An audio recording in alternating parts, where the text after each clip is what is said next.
Hey there, everybody. I'm CCP Dolan here with CCP Rise, bringing you another match from Day 4 of the new Eden Open 2.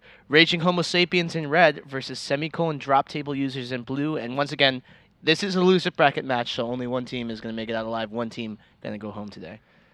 Did you guys see that last screen? Hyperion and Dragoon on the screen on that last one. So triple Hyperion setup here for drop table users.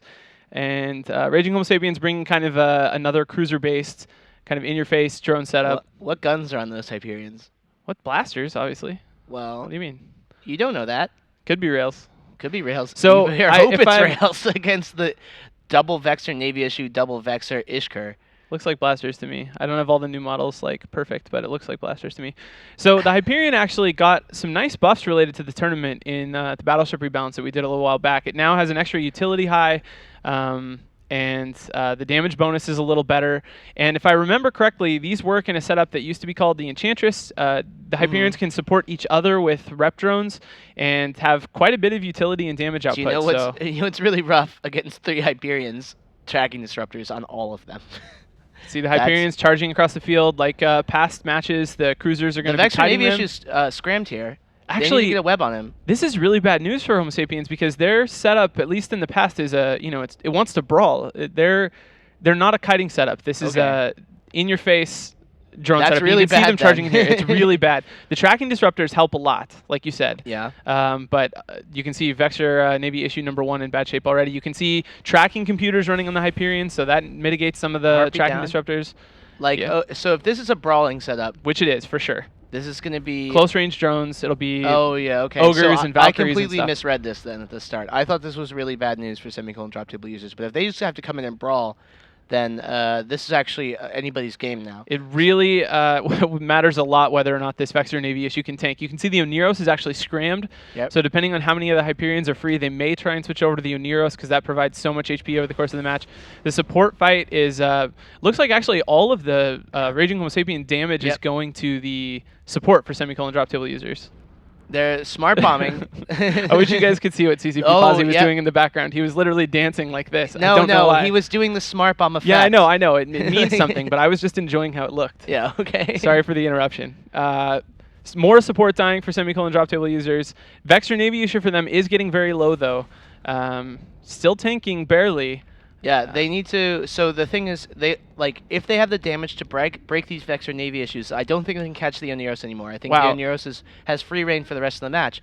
But you know what's so important about the smart bombs? They're going to kill all the drones. Yes. And they're Vexor, so they can't actually bring very many drones. Yes. And the Vexor Navy, the Vexor Navy issues. That's why Fozzie was so excited. Yes. You didn't catch that when he was literally jumping up and down. I told you I was distracted by how it looked. As though he himself had fit a smart bomb. Vexor First Navy kill for Semicolon drop table users. So these Hyperions not going to be enchantressing, not going to have medium rep drones on each other, almost certainly, unless they want to smart bomb them off or shut down their smart bombs. But they've caught the EOS here. The EOS is going to go down. That's going to be Lynx off the field. There's damage coming all around here. Such a hard counter. Like, so directly countering what Raging Homo Sapiens brought last match. They have smart bombs to take out drones. They brawl really well with them. They just take out all their damage. Yeah. They still have blasters, remember. They can't actually take out all their damage. They do have some blasters, but those will be local rep Hyperions. I don't know. I think those Hyperions, each individual one, could probably rep all the damage, all the non-drone damage of the entire Homo Sapiens team. That's probably close. That's what we're going to find out, probably. Well, the big thing is if they just murder this Vexor, they can't lose Vexors and Vexor Navy issues here. No, they absolutely can't. You're right. Even this one going down is probably a sealed deal. Based on how fast the Hyperion's taking damage, you might be right. I mean, he is going down, but slowly. Like you said, they have a lot of tank themselves, so he'll rep some of that back over time. And I think, you're right. If they had not lost that Vexor, they maybe had a chance, but you can see how slow this Hyperion's going down. This is a complete wrecking. This is the absolute, if you could list things that you didn't want to fight as the Raging Homo Sapiens team, this would be really, really high up there. Yeah, I think that's definitely true.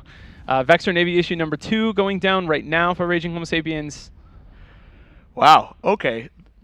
I completely misread this at the start. I'll completely admit that. But this is actually disgusting. This is the first time I've ever really liked somebody bringing triple Hyperion. It was perfect for this match. Just incredibly perfect. Really, really impressive stuff from drop table users. Match, of course, isn't completely over yet, but I mean, No, it is. it is completely over. Semicolon drop table users has a points lead. They're not going to lose any Hyperions at this point to a Vexer and an Eos. Look how smart they're playing it too. They've kept the Hyperions right next to each other the entire match. Yep. Protect each other from stacking drones. smart bombing damage. Anything that gets close to one of them gets close to all of them. Something that the mistake some people make with battleship setups like this is let them get stranded apart from each other, and then because they're blaster-based damage, you can split their damage up by a lot. Not letting that happen at all. And it looks Here like comes the pain they're train getting on this Vexer. close to a tackle yeah, on that Vexer. They're hitting him now. Look at how slowly they turn. Make them more agile, CCP Rise. Come on. We probably did. They got a really big buff. I don't remember every detail, but they're very, very good at small scale, kind of self-sufficient PvP. But so this is an example from Semicolon drop table users of a team that deals with the Oneros well, deals with the double Logi frigates well, by just saying, hey, no matter how much you rep, you can do all the repping you want, but we just have the damage to break through any pressure you're going to put on us. We're going to wail on you with blasters, and it doesn't matter how many reps you get. If we catch you, you're done. Moved all that damage over to the Oneros now. He hasn't got close enough to get webbed yet, but the Null coming out of the Hyperion is enough to actually put quite a bit of damage into him. And he's not actually very fast. That Oneros is AB fit, so he stayed at about 600 meters a second. So eventually the Hypes will catch up to him and finish him off. Wow, this was actually gross. It's really, really awesome. I mean, this is the kind of thing, too, that when you're playing multiple matches a day, you know, this sort of direct counter is going to happen more and more. Oneros down for Raging Homo Sapiens.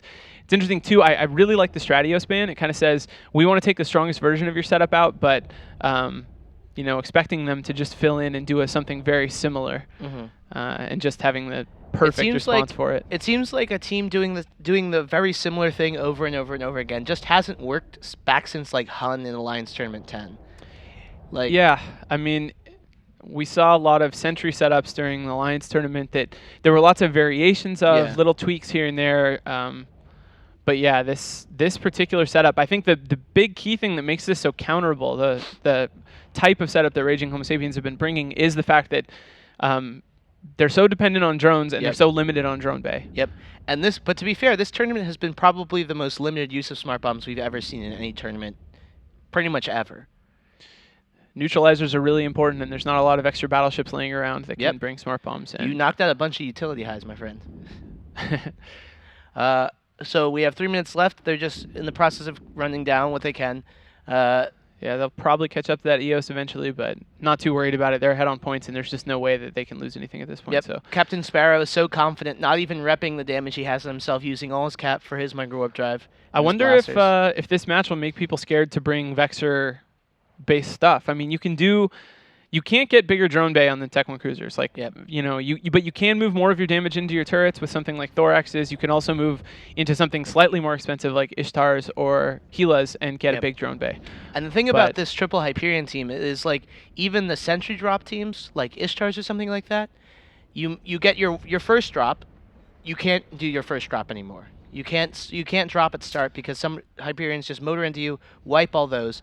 Your second drop, you have to do all split up. So you're never going to be getting optimal damage on anyone, and you just have to hope that you're kiting last. Yeah, but they have a wing of 3 Harpies, and a Wolf, which can catch a lot of stuff. It'd be really interesting to see this against a Kite cruiser drone team. I think that the Kite team would do a lot better. Yeah, I don't think smart bombing the drones would be a very good option most of the time. Yeah. I mean, I did too for some reason, even though that's not what they brought last time. But I think the Kite team would do a lot better. The Hyperions are relatively slow. They don't project their damage all that far.